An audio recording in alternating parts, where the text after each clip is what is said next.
umepanda, lakini siku ya leo ndio tumeuvua udiwani. Tunaenda kuwa ndugu. Naomba nipende kuzungumzia tunapoelekea kwenye kipindi hiki cha uchaguzi.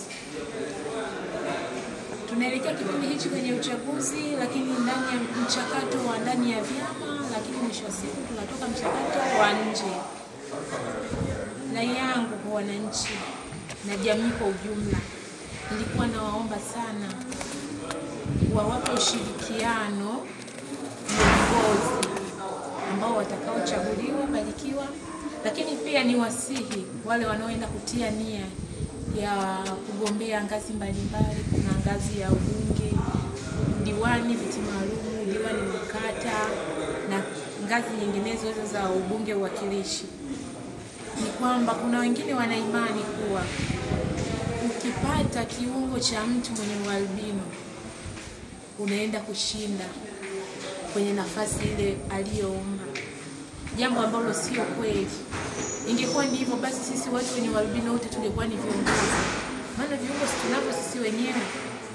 Lakini jambo ambalo sio la kweli, watu wanapotoshwa, wanawafanyia watu vitendo vya kikatili. Labda wanasema ukipata katoto kadogo ukikafanyia hivi unaenda kupata nini? Uongozi, jambo ambalo sio la kweli na ni kinyume cha sheria.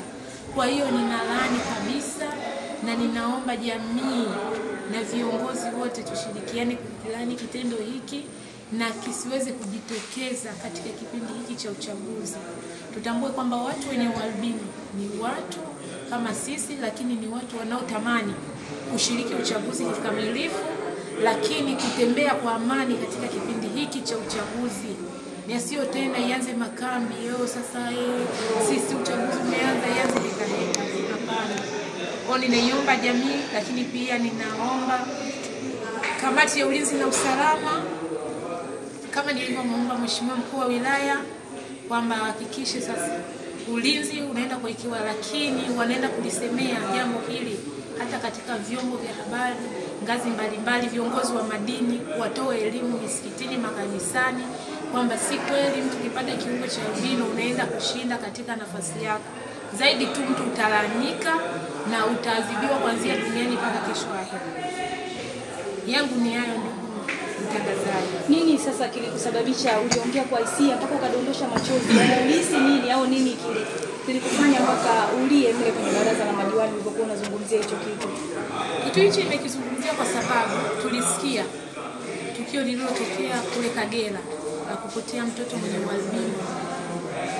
Na kuna tukio tena lingine lilitokea mkoani Shinyanga kwa kukatwa kujeruhiwa mtu mzima mwenye ualbino.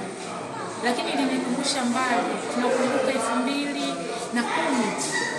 2010 mauaji ya watu wenye ualbino yalikisiwa. Mpaka tulisababishwa tuanze kuishi kwenye makambi kama wakimbizi.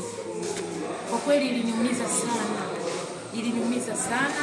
Na mimi kipindi hicho nilikuwa bado ni mwanafunzi. Ilibidi tukasome shule za boarding. Mtu tulikuwa tushazoea shule za day, tunasoma tunarudi majumbani kwetu. Sitamani.